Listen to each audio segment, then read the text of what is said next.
Hello, sixth grade. Today in your English packet, you should have done page 221 and 222, and that was to point out how to organize an essay. Now, if you're writing an essay or you're reading an essay, it has to be organized or it's going to be hard for your reader to make the connections that you are making in your brain, or it's hard for you to get the message that you want to give across to the reader. So that's why that organization is very important. It gives you two examples of ways that you can organize a compare and contrast essay. This has to be a scientific essay, and they give you some possibilities of what you could write about on page 223, but it has to be something that is science related. Now, in the past, you guys have always done where you do your introduction, and then you have a paragraph about the similarities, you have a paragraph about the differences, and then you have a conclusion.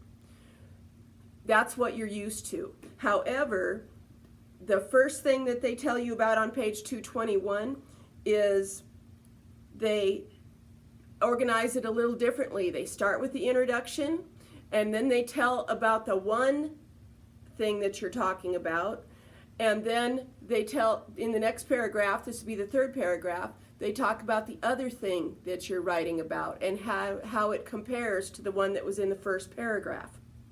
I found that a lot of the sixth graders like to do that first one because it's new and it's exciting, and that excites them. They want to do about that. There on page 222, it gives you some pros and cons of doing either by subject or by similarities and differences.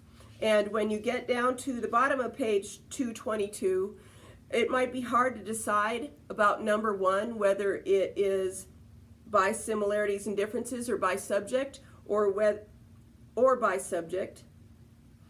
But if you read the second one first, it's easy to figure out that one is actually by similarities and differences, and the other one, the first one, is by subject. So that's your answers for that page.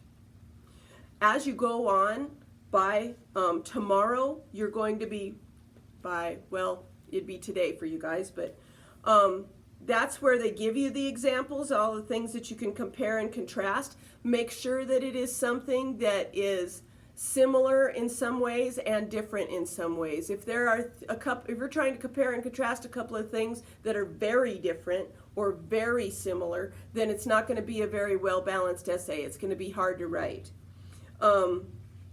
So on page 224, that is like a pre-planning page. So decide what you're going to compare and contrast, and then write whatever you know about subject A and whatever you know about subject B.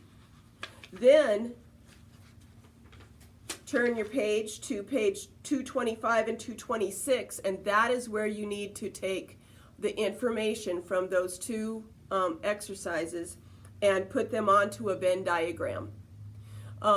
This has to be sixth grade caliber, guys. I'm not going to let you compare an apple to a banana and have things that are obvious about an apple and a banana. You need to get a little deeper into the science between an apple, or about an apple and about a banana, to have a good sixth grade compare and contrast essay.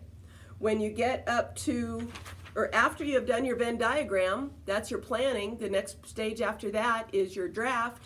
So you can go ahead and work on your draft, and I think that takes, I'll look for sure, I'll let you know, but I think that's pretty much takes you up to Easter for your assignment. Feel free, because I know you guys are pretty well versed in all of this writing process stuff. Feel free to go ahead on to revising. Do it with someone in your home. Go on to your proofreading. Do it with someone in your home. Use your resources. Get a dictionary out. Use your phone, whatever you need to do, so that you can go ahead and just carry on to your final copy. And if you have any questions about anything, let me know on Dojo. Let me know with an email. Classroom, Google Classroom. I check that numerous times a day. And I am looking forward to seeing what you come up with. Thank you. See you guys. Love you.